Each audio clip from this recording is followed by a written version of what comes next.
Es un privilegio, hermanas, pues poder compartir con ustedes este tema acerca de los medios de gracia, que ya el hermano Alejandro Viveros abrió con los medios de gracia como esa fuente o manantial de vida. Y a mí me corresponde los medios de gracia como el uso correcto de los medios de gracia.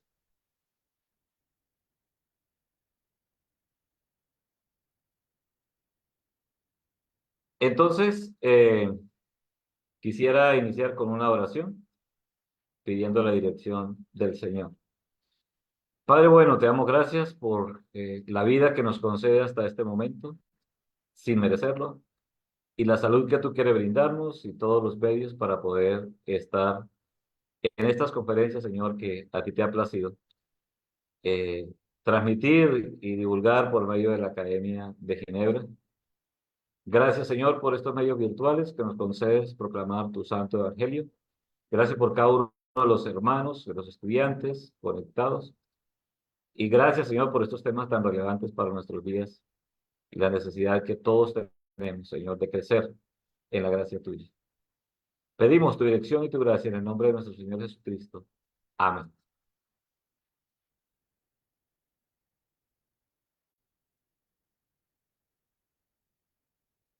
Muy bien, mis hermanos. Los medios de gracia ordinarios, que llamamos, vamos a hablar su uso y su comprensión y su uso correcto. Su comprensión y su uso correcto. Los medios de gracia son instrumentos ordenados por Dios que el Espíritu Santo usa a fin de capacitar a los creyentes para recibir a Cristo y los medios de redención. Esta doctrina de los medios de gracia es propia del pensamiento reformado, aunque bastante descuidada en lo que tiene que ver con el uso correcto y su eficacia en la vida de la iglesia. Pues no son muchos los escritos que hayan con respecto a este tema tan importante en la práctica de la fe cristiana, digamos en comparación con otros libros o materiales que se publican de otros temas en comparación acerca de este tema es bastante poco lo que encontramos eh, en cuanto a este tema en comparación con otros temas de la doctrina del Evangelio. El apóstol Pedro en su segunda carta nos manda a crecer en la gracia y el conocimiento de nuestro Señor y Salvador Jesucristo. Dice, más crecer en la gracia y el conocimiento de nuestro Señor y Salvador Jesucristo, a Él sea la gloria y ahora y hasta el día de la eternidad. Amén. Segunda de Pedro, capítulo 3, versículo 18. Es precisamente en virtud de la necesidad de crecer espiritualmente y ejercitarnos en la piedad que Dios nos ha concedido estos medios ordinarios de gracia. Gran ganancia es la piedad acompañada de contentamiento. El propósito de los medios de gracia es llevarnos a nosotros, como creyentes, a crecer en la santidad, a crecer en la piedad y a apropiarnos de todos los beneficios de la obra de Cristo. A Dios le ha placido de esta manera el alimentarnos, el fortalecernos, el nutrirnos, el capacitarnos para ejercitarnos en esa piedad que, a que somos llamados y que Él nos ha concedido los medios para tal fin. La expresión medio de gracia puede verse en un sentido general y en un sentido también limitado. Así lo plantea el doctor Berkov en su teología. En un sentido limitado sería solo la palabra de Dios y los sacramentos. Y en un sentido más general incluiría también la oración, la disciplina, otros medios, incluyendo la misma iglesia. En esta disertación me referiré a la palabra de Dios como el medio de gracia principal. También me referiré a los sacramentos que se desprenden de ella y a la oración y la disciplina eclesiástica como medio de gracia. Cuando hablamos de medios de gracia, es solo eso, medios. y su enfoque no está en ellos mismos, sino en el dador de los medios, es decir, Dios. Ellos son señal y sellos eh, también del pacto de gracia, especialmente los sacramentos. Así que el enfoque está en Dios mismo y la forma como Dios se relaciona con su iglesia, con su pueblo. Para hablar de los medios de gracia, es necesario mencionar el pacto de gracia como la matriz de nuestra comprensión de la doctrina bíblica reformada. Es decir, que los medios de gracia, en su comprensión, para una mejor comprensión de los medios de gracia, necesitamos conocer el pacto, lo que es el pacto de gracia, su naturaleza, su contenido, su aplicación. Y el pacto de gracia ha sido diseñado por Dios mismo de manera unilateral a favor de los elegidos para su gloria y revelado en las Escrituras para la gloria del mismo y para nuestra salvación. En este pacto Dios coloca todo lo necesario para darnos una salvación segura, de la cual somos objeto, y los medios por los cuales nosotros somos beneficiados de la gracia de Dios. Dios ha proporcionado medios para nuestro crecimiento espiritual. De esta manera, entonces, Él nos preserva y Él también nos capacita en nuestro peregrinaje de esta vida temporal. Cuando entonces nosotros confesamos que los medios de gracia son necesarios para nuestro crecimiento espiritual, es decir, tener en cuenta a Dios en todos los asuntos de nuestra vida es el fin de los medios de gracia, la piedad. Descuidarlos o usarlos incorrectamente nos lleva a estancarnos en nuestra vida, en nuestro crecimiento espiritual, o nos desvía a medios equivocados que no son de naturaleza divina, sino de naturaleza humana, y podemos terminar en fracaso. Tenemos suficiente material elemental dentro del movimiento reformado o el movimiento presbiteriano, la fe presbiteriana, que nos ayudan en la comprensión y práctica correcta de los medios de gracia, como lo son la misma confesión de Westminster y los catecismos mayor y menor, además de otros buenos materiales reformados que tenemos.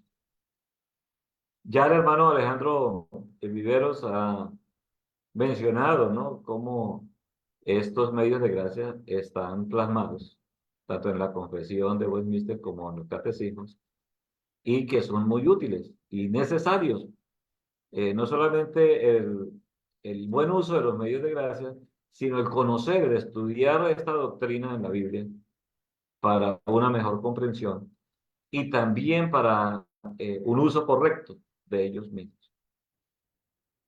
En el mundo en que nosotros vivimos, sobre todo, estamos hablando del mundo religioso, eh, se habla de medios de gracia, más que todo entre el pueblo reformado, los presbiterianos, que vemos en estos medios de gracia una manera en que Dios ha determinado obrar en nosotros como su pueblo. Este tema es desconocido en el mundo evangélico o evangelicalista, y es necesario que nosotros aprendamos a conocer más o mejor estos medios de gracia y de su uso correcto, y poder ayudar a otros hermanos que, sobre todo, que son de otro pensamiento, no siguen el pacto de gracia como matriz, sino el más común que se usa en nuestro alrededor es el sistema dispensacionalista. Y esto nos ayuda a nosotros a compartir de manera humilde a estos hermanos y poder ayudarlos a una comprensión correcta de esta doctrina. Entonces, el primer medio de gracia que vemos, el principal, es la misma palabra de Dios. Y ahí entonces podemos ver que la palabra de Dios es la autoridad, es la fuente eh, del conocimiento de los medios de gracia. Conocemos los medios de gracia por la palabra de Dios, porque ella en sí mismo es un medio, es el medio de gracia principal, es la palabra de Dios la que nos ha llevado a los pies de Cristo por el poder del Espíritu Santo. En la Confesión de Westminster, en el capítulo 1 que habla de las Santas Escrituras, el numeral 5 dice: el testimonio de la Iglesia puede movernos e inducirnos a tener una estimación alta y reverencial por las Santas Escrituras. Asimismo, constituye argumentos por los cuales ellas evidencian abundantemente por sí mismas ser la palabra de Dios, el carácter celestial de su contenido, la eficacia de su doctrina, la majestad de su estilo, la armonía de todas sus partes, el propósito de todo su conjunto, que es dar toda gloria a Dios, la plena revelación que hace del único camino de la salvación del ser humano, las muchas otras incomparables excelencias y su total perfección. Sin embargo, nuestra completa persuasión y seguridad de su infalible verdad y de su autoridad divina proviene del Espíritu Santo que obra en nuestro interior, dando testimonio en nuestros corazones mediante la palabra de Dios. El numeral 7 dice: todas las cosas en las Escrituras no son igualmente evidentes en sí mismas, ni igualmente claras para todos. Sin embargo, todas aquellas cosas que son necesarias obedecer, creer y observar para la salvación están claramente propuestas y expuestas en uno u otro lugar de las Escrituras para que no solo los eruditos, sino también los que no son eruditos, lleguen a una comprensión suficiente de ella mediante el debido uso de los medios ordinarios. Un alto porcentaje de creyentes aún reformados tienen un concepto de la Biblia más evangelicalista que reformado, o de la palabra de Dios. Está claro que muchos lo ven como un libro sagrado, con un alto respeto hacia sí mismo. Quizás leen la Biblia por devoción, pensando que con el solo hecho de leerlo les va a ir bien durante el día. Por eso es necesario acercarnos a la palabra de Dios con plena certidumbre que Dios habla en ella y que el Espíritu Santo es quien la inspiró y la hace fructificar en nuestras vidas como medio de gracia. Ella, es decir, la palabra de Dios, es semilla que produce el nuevo nacimiento. Es el alimento espiritual deseado por los verdaderos creyentes. Es la voz de Dios que nos llama, que nos consuela, que nos redarguye, que nos amonesta, que nos enseña, nos corrige y capacita para toda buena obra. Es como una espada de dos filos que penetra hasta lo más profundo de nuestro ser y discierne los pensamientos y las intenciones del corazón. Tal es su poder que la hace de esta manera exclusiva ante cualquier libro. Aunque la Biblia es un medio de gracia en sí, también es la base o el fundamento de donde se desprenden los demás medios de gracia. Ella es la autoridad o ley máxima de fe y conducta. En varios pasajes bíblicos se nos enseña que la palabra de Dios es muy indispensable para nuestro crecimiento espiritual. En Primera de Pedro, capítulo 2, versículo 2, se nos manda a desear la palabra de Dios como leche espiritual, como niños deseando la leche espiritual. En Hebreos 4:12 se nos habla de que la palabra de Dios es como una espada de dos filos que penetra hasta partir el alma, el espíritu, las coyunturas, los tuétanos, discierne los pensamientos y las intenciones del corazón. En 2 Timoteo 3:15 al 17 se nos dice que la palabra de Dios, toda la escritura, es inspirada por Dios y es útil para enseñar, para corregir, para redarguir, para instruir en justicia, a fin de que el hombre de Dios sea preparado enteramente para toda buena obra. Y en el Salmo 119, en los versículos 7 al 11, se nos da unas características de la palabra de Dios y el efecto de la palabra de Dios en la vida del creyente, en la vida del pueblo del Señor, y lo que ella hace convierte el alma y es deseable y más deseable que la miel que destila del pan. Y en Josué capítulo 1 versículo 8, en la instrucción que se le da a Josué es: nunca se apartará de tu boca este libro de la ley, sino que de día y de noche meditarás en él, para que guardes y hagas conforme a lo que en él, a todo lo que en él está escrito, porque entonces harás prosperar tu camino y todo te saldrá bien. Es necesario entonces, hermanos, leer la Biblia buscando la mejor comprensión del pasaje leído, convencido de que es un medio de gracia, el medio de gracia principal, en la misma voz de Dios que estamos nosotros escuchando cuando la leemos o cuando también la escuchamos en las lecturas públicas o en las predicaciones. Para esto es bueno tener buenas traducciones de la Biblia. Después de leer la palabra de Dios, necesitamos meditar en lo leído. Eso nos lleva a un estudio más profundo de la palabra del Señor, buscando extraer una mayor, un mayor entendimiento del texto que estamos leyendo. Esta meditación incluye entonces la inquietud del creyente en su mente, que al leer la palabra del Señor lo lleva a reflexionar, a relacionar lo leído con su manera de pensar, con su manera de vivir, con su manera de actuar, con su manera de hablar.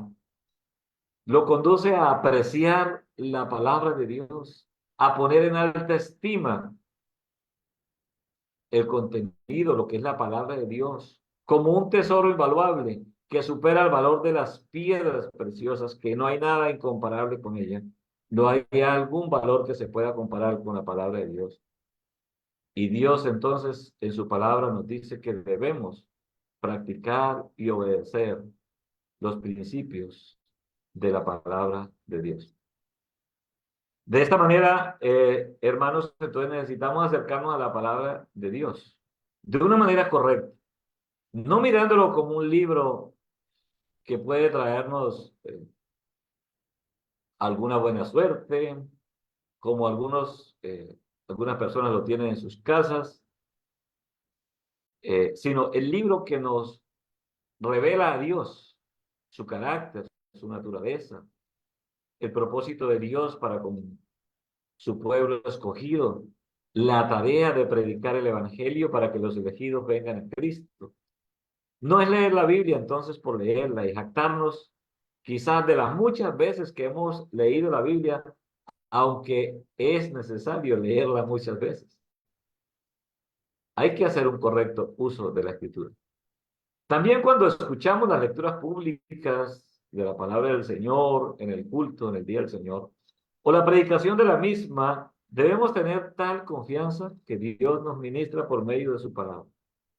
Es tan grande el alcance de este medio de gracia que los infantes de pecho y los que están aún en el vientre son beneficiados por la predicación que hace el ministro de la palabra del Señor en el culto público a Dios. Esa palabra no regresará vacía, sino que cumplirá el propósito para el cual Dios la ha enviado. Aún es necesario mencionar que la palabra de Dios es provechosa cuando es predicada o cuando es leída públicamente en aquellas personas que tienen limitaciones cognitivas, su mente, síndrome de Down, poliomielitis, parálisis, sordos, personas que han quedado en un estado vegetativo. La palabra de Dios llega a sus vidas, aunque las facultades externas de su ser estén limitadas.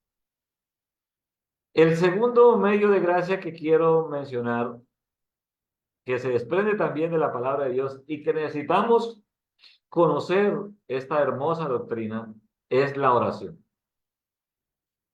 La oración debe ser practicada de una manera correcta y es la palabra de Dios que regula eh, la oración, la manera de orar, la intención con que nosotros oramos, las motivaciones. En el Catecismo Menor, en la pregunta número 98, pregunta, ¿qué es la oración? Y dice, la oración es un acto por el cual manifestamos a Dios en el nombre de Cristo nuestros deseos de obtener aquello que sea conforme a su voluntad. confesando al mismo tiempo nuestros pecados y reconociendo con gratitud sus beneficios. Y esta definición está en el Catecismo Mayor también. Aún podemos ver en otros materiales definiciones excelentes acerca de la oración. Pero esta oración, esta definición me ha llamado la atención porque usa el término que es un acto en el cual manifestamos a Dios en nombre de Cristo nuestros deseos de obtener aquello que sea conforme a su voluntad. Es una definición muy precisa porque va más allá del hablar, de la oración como el acto de hablar con Dios. Nos lleva a la oración como el acto de expresar nuestros deseos a Dios. Es decir, que aún sin usar palabras, estamos orando a Dios. Todo lo que deseamos en nuestra oración a Dios es como si lo habláramos. La palabra del Señor nos dice que aún nuestros suspiros son conocidos delante del Señor. O Ana, cuando derramó su alma eh, en la presencia del Señor, pidiéndole un hijo varón, solo movía sus labios, que aún el sacerdote Elí la tuvo por ebria, pero su oración fue escuchada en la presencia del Señor. La oración es otro medio de gracia que Dios nos ha provisto. En la oración hablamos con Dios y exponemos delante de Él nuestra gratitud y necesidades, las necesidades de otros y también las nuestras. En la Biblia se nos manda a orar y dar gracias. Dios nos habla por medio de su palabra y nosotros hablamos con Él o nos dirigimos a Él por medio de la oración, aunque es más importante lo que Dios tiene que decirnos. Las reuniones de oración parecieran no tener mucha importancia en las congregaciones, ya que son muy pocos los asistentes. Quizás no hay una suficiente comprensión de esta doctrina, o a veces eh, no es valorada de la manera como la Biblia nos lo enseña a nosotros.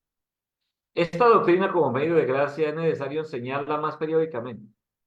La mayoría de las peticiones que se hacen en las reuniones de oración tienen que ver por cosas materiales, por trabajo, por salud o viajes, pero muy poco por necesidades espirituales que nos conducen a ejercitarnos en la piedad.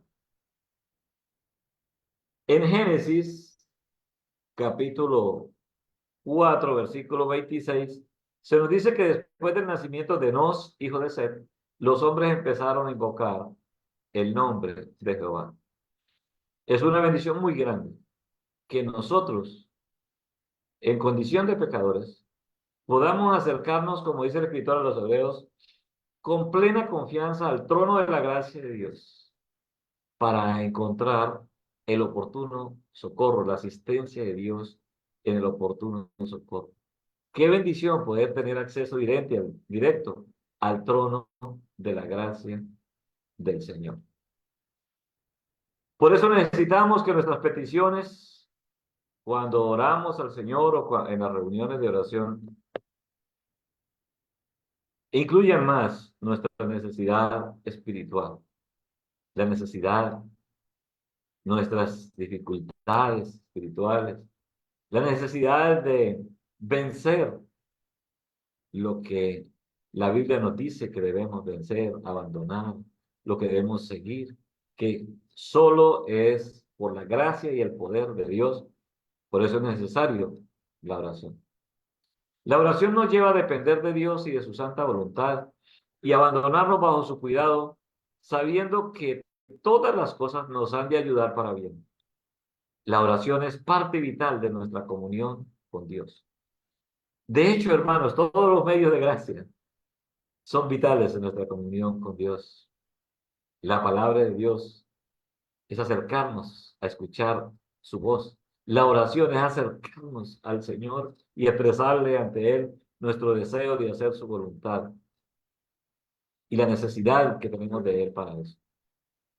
A lo largo de toda la Escritura, vemos hombres y mujeres dedicados a la oración y fortalecidos en el Señor, Ellos pudieron obedecer sus demandas. En el Pentateuco, en los libros históricos, poéticos, en todos los profetas, vemos la oración como parte vital en el avance del reino de Dios. Recordamos a Abraham, Isaac, Jacob, José, Moisés, Josué, Samuel, Sansón, David, Salomón, Elías, Eliseo, Isaías, Jeremías, Ezequías, Daniel, Ezequiel, Zorobabel, Esdras, Nehemías, etcétera.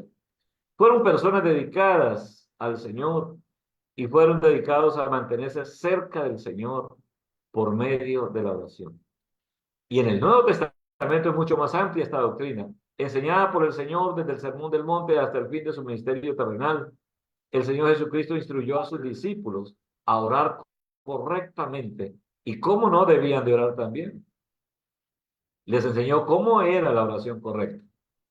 Jesús se levantaba temprano a orar, enseñó a sus discípulos a orar, enseñó el Padre Nuestro, y en el Padre Nuestro están incluidas 6 peticiones a las que somos nosotros llamados a hacer delante de Dios con plena confianza, que son respondidas, y todas estas tienen que ver con el reino de Dios y nuestra participación en el reino del Señor. Nos dijo que debemos pedir, buscar y llamar con la esperanza de ser atendidos.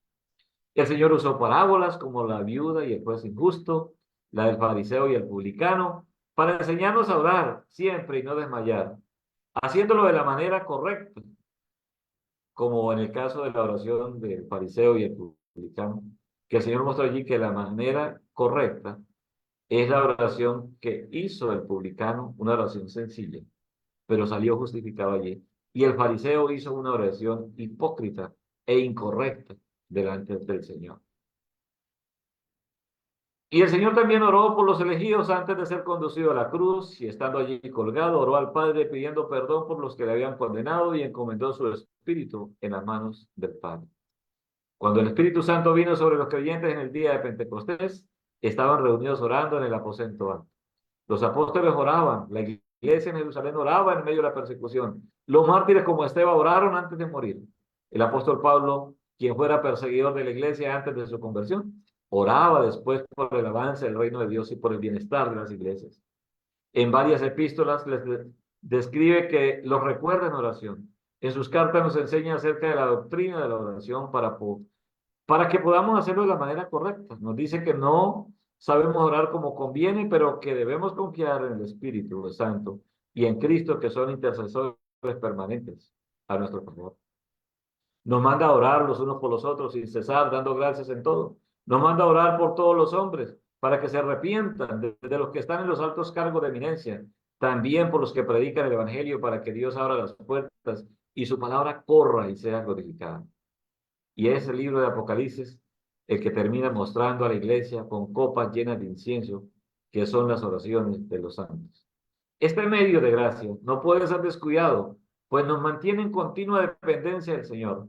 De esta manera, las cosas que nos acontecen y las que suceden en el mundo no nos causarían asombro, pues la oración debe ser practicada de manera privada, familiar y congregacional. No es el orar más, sino el orar conforme a la voluntad del Señor. Ahora, hermanos, también tenemos en tercer lugar como medio de gracia los sacramentos.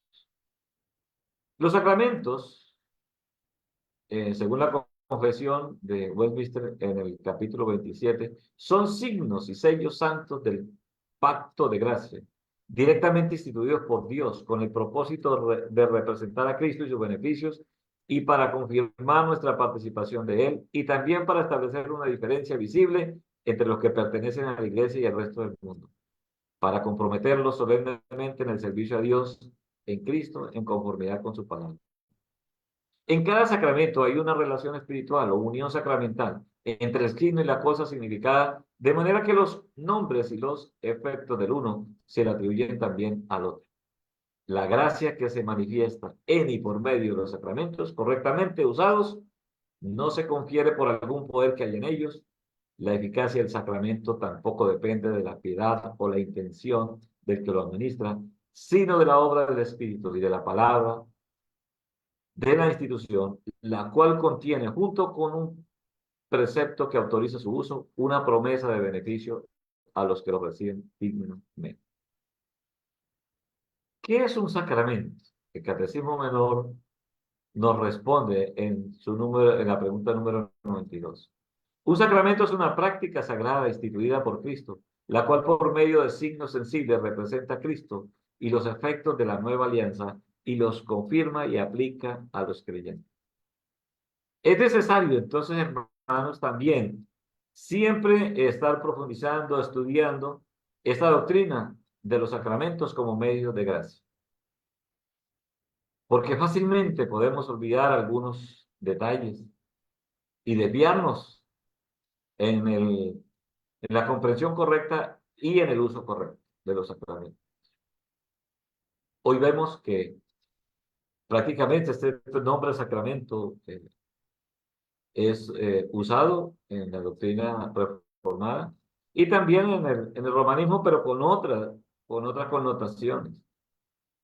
Pero para nosotros es un sacramento. El bautismo y la Santa Cena son sacramentos, son medios de gracia a través de cual Dios nos imparte su gracia para bendecirnos, para beneficiarnos, para impartirnos los beneficios de la obra de Cristo a nosotros.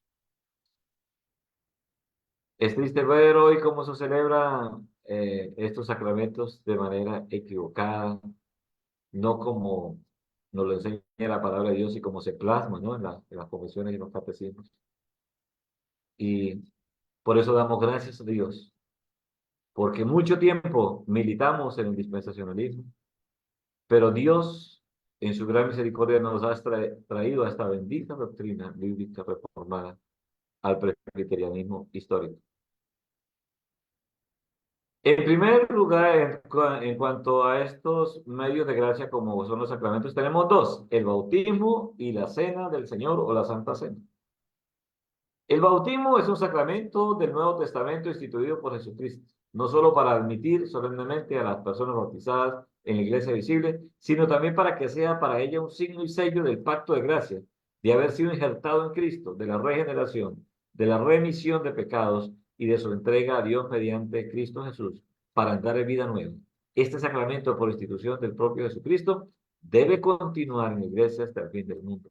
Esta es la definición que nos da la Confesión de Westminster en el capítulo 28. ¿Qué es el bautismo? Nos responde el Catecismo Menor en la pregunta número 94. El bautismo es un sacramento en el cual el lavamiento con agua en nombre del Padre, del Hijo y del Espíritu Santo significa y sella nuestra unión con Cristo, nuestra participación en los beneficios del pacto de gracia y nuestro comprometimiento de ser del Señor o propiedad del Señor. ¿A quiénes ha de administrarse el bautismo? Entonces también la pregunta número 95 del Catecismo Menor. El bautismo no debe administrarse a los que están fuera de la iglesia visible hasta que no profesen su fe en Cristo y su obediencia a Él. Mas los párvulos de los que son miembros de la iglesia visible han de ser bautizados. Entonces, el sacramento del bautismo es una continuidad del sacramento de la circuncisión del antiguo pacto. Así como la circuncisión se aplicaba a los niños de edad de 8 días de nacido, también es necesario aplicar el bautismo a los infantes como sello y señal del pacto. El bautismo de infantes ha sido una práctica de la iglesia. Esto ha traído controversias acerca del bautismo de infantes, pero es una doctrina muy clara en las Escrituras, porque los infantes, igual que los adultos, necesitamos de la gracia de Dios. Y el bautismo como sacramento es una expresión de la gracia de Dios. O sea, Dios manifiesta su gracia a través de este medio.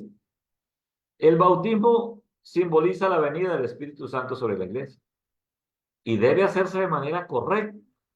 El bautismo. El bautismo debe hacerse por un ministro debidamente ordenado y debe hacerse por aspersión o derrame de agua sobre la persona bautizada, que representa la venida entonces, o simboliza la venida del Espíritu Santo sobre la iglesia. Quisiera pues hablar más de este sacramento del bautismo. Pues, creo que ya tenemos bastante contenido con la conferencia de nuestro hermano Viveros, pero que quisiera resaltar, hermanos, que una, un uso correcto de este sacramento del bautismo viene de una comprensión correcta y se necesita estudiar de manera adecuada esta doctrina bíblica del sacramento del bautismo. Tuve la experiencia de hablar con una familia que me atacó por que nosotros bautizábamos infantes. Y pude, hermanos, gracias por la gracia del Señor, sentarme con ellos a explicarles por qué lo hacíamos. Que no era como ellos pensaban, le expliqué por qué nosotros lo hacíamos. Y la gloria sea para el Señor que después de empezar un poco ellos alterados, terminaron calmados y comprendieron la manera como nosotros lo hacíamos y el sustento bíblico que tenemos para ello. La cena del Señor, pues, es el otro sacramento que corresponde a, a estos medios de gracia. La cena del Señor. El Catecismo Menor también, el número 26, la pregunta número 96, perdón, nos responde que la cena del Señor es un sacramento por el cual, dando y recibiendo pan y vino según la ordenanza de Cristo, se simboliza su muerte. Y aquellos que dignamente lo reciben son hechos no de una manera corporal y carnal, sino por la fe, partícipes de su cuerpo y sangre, como también de todos los beneficios consiguientes, lo cual conduce a su nutrimiento espiritual y a su crecimiento en la gracia. Entonces, la cena del Señor o la Santa Cena, este sacramento es otro medio de gracia, cual Dios nos alimenta y nos hace beneficiarios de la obra de Cristo por nosotros. ¿Qué se requiere entonces para recibir dignamente la cena del Señor? El mismo catecismo nos responde que no es el catecismo en sí, sino es la palabra de Dios plasmada en el catecismo. Pues ahí tenemos los versículos que nos sustentan estas respuestas. Para que los participantes reciban dignamente la cena del Señor es necesario que hagan un examen del conocimiento que tienen para discernir el cuerpo del Señor, de su fe para alimentarse en él, de su arrepentimiento, amor y nueva obediencia, para que no sea que recibiendo indignamente el sacramento coman y beban su propia condenación. La cena del Señor, hermanos, o llamada Santa Cena, es la continuidad del sacramento de la Pascua dada a la Iglesia del Señor en el Antiguo Testamento. Este sacramento fue instituido por el Señor la noche que fue entregado o traicionado para ser crucificado. Este sacramento sella en el creyente verdadero, los beneficios del sacrificio de Cristo. Nos capacita para crecer en esa comunión con Él y con los demás creyentes. Por eso, estos medios de gracia, todos tienen que ver con la comunión con Dios, con nuestra comunión con Dios y con el pueblo del Señor, con sus escogidos. Este sacramento, por lo tanto, no es un rito como lo practica el romanismo. Las virtudes de este sacramento no están en los elementos ni alrededor de ellos, sino en Cristo mismo, que está presente en su iglesia de manera espiritual, y es quien convida a la iglesia a participar de su mesa. Por eso nosotros rechazamos la doctrina de la transustanciación y la consustanciación. Este sacramento debe ser administrado por un ministro debidamente ordenado para este oficio. A veces es mal comprendido también que hay hermanos que por una incorrecta comprensión o porque se trae a veces eh, la definición o la comprensión que se ha obtenido en el dispensacionalismo como una simple recordatorio y no como un sacramento. Entonces algunos hermanos Cuando se sirve la mesa del Señor o Dios nos llama a su santa mesa, entonces a veces también eh, tienen a veces determinan participar o no participar de acuerdo a su conciencia les dicte. Y es una mala comprensión de esta doctrina del sacramento de la Santa Cena. Somos llamados a la mesa del Señor y es necesario participar con pleno arrepentimiento y convicción de la gracia del Señor.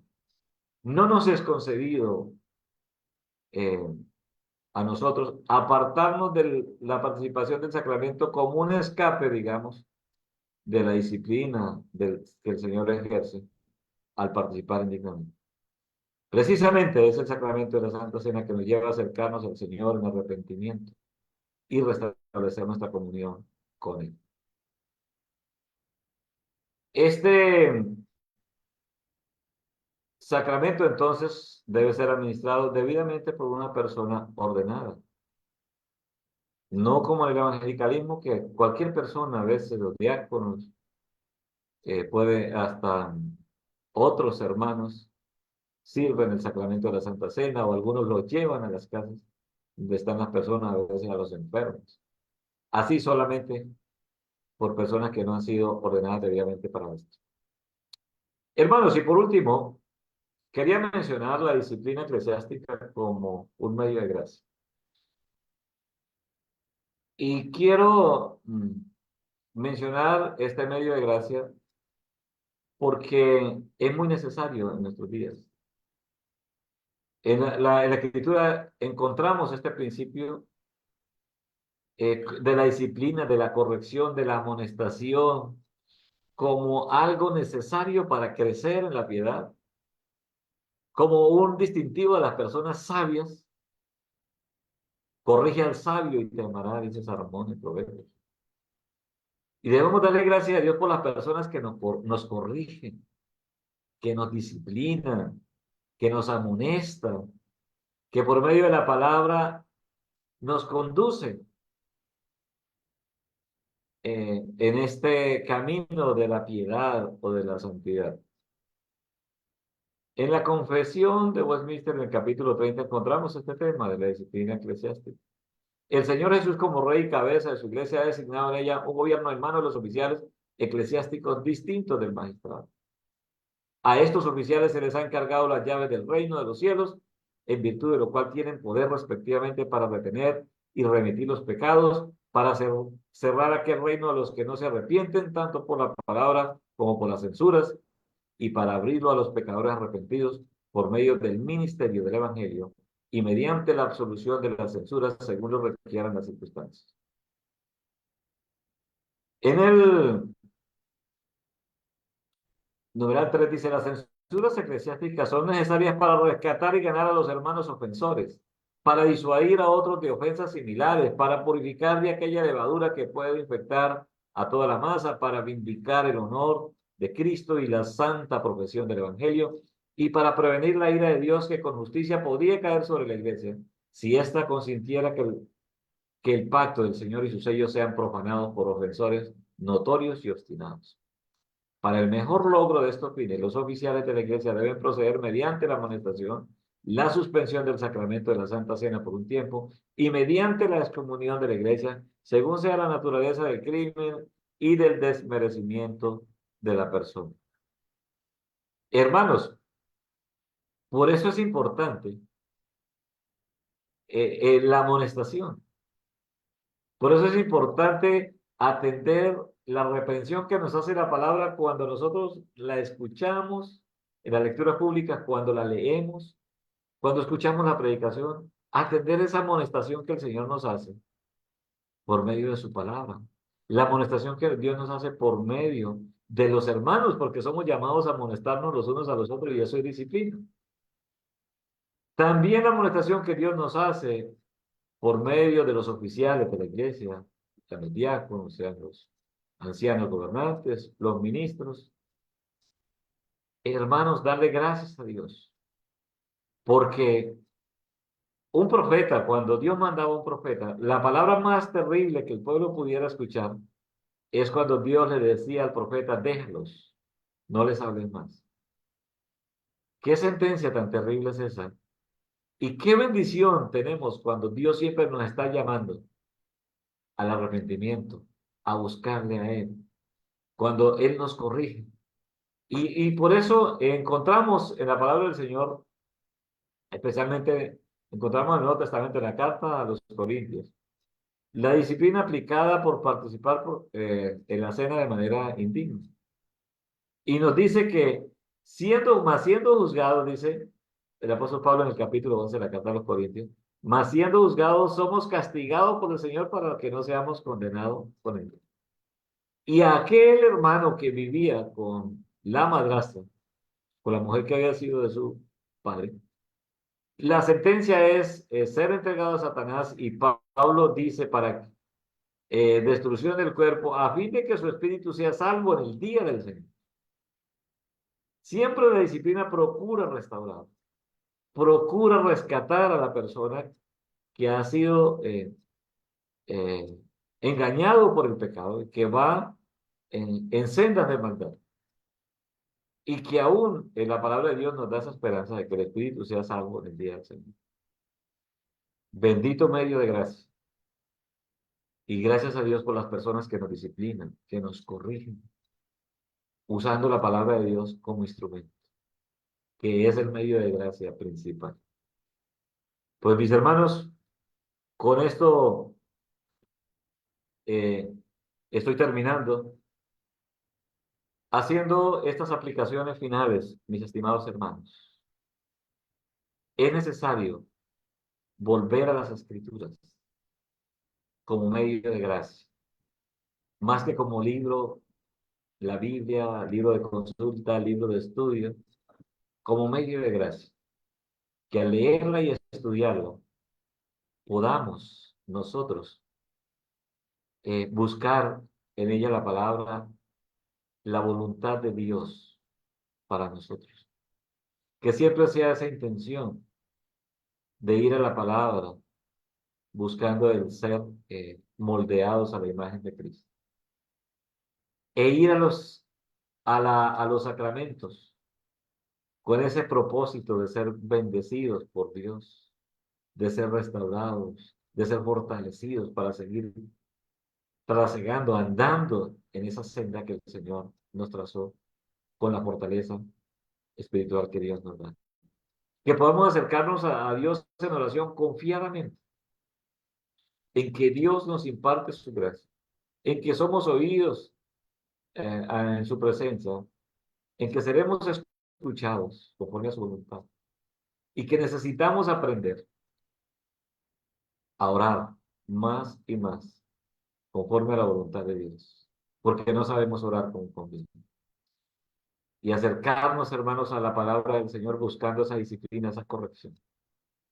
Y vivir siempre agradecidos, porque o sea que Dios nos corrija y nos discipline directamente, o sea que use otros medios, o los hermanos, los ministros, los oficiales, cualquiera sean los medios que Dios use para disciplinarnos, poder agradecer al Señor que no nos deja abandonados en nuestras maldades, sino que nos busca siempre en su gracia recogernos para restaurar nuestra comunión con Él. Hermanos, Dios le bendiga. Me siento muy contento, agradecido con el Señor de poder participar con ustedes en esta conferencia, en esta predicación, y que así como ha sido de bendición para mí, lo puede hacer también para ustedes. Que Dios les bendiga. Muchas gracias.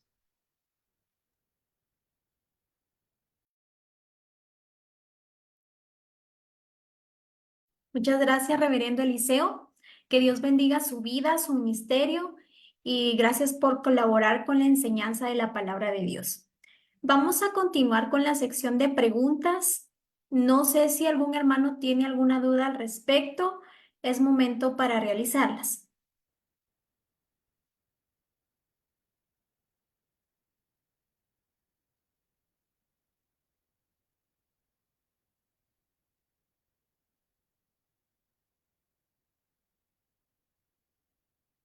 Muy bien. Si no hay ninguna pregunta, vamos a dar por finalizada esta sesión, invitándoles a sintonizar nuestra última conferencia del día de hoy, la cual se transmitirá a las 7 p.m. hora Centroamérica. Muchas gracias por conectarse, Reverendo Eliseo, a los estudiantes y a los hermanos. Que Dios les bendiga. Amén, igualmente, hermano. Y a todos, muchas gracias.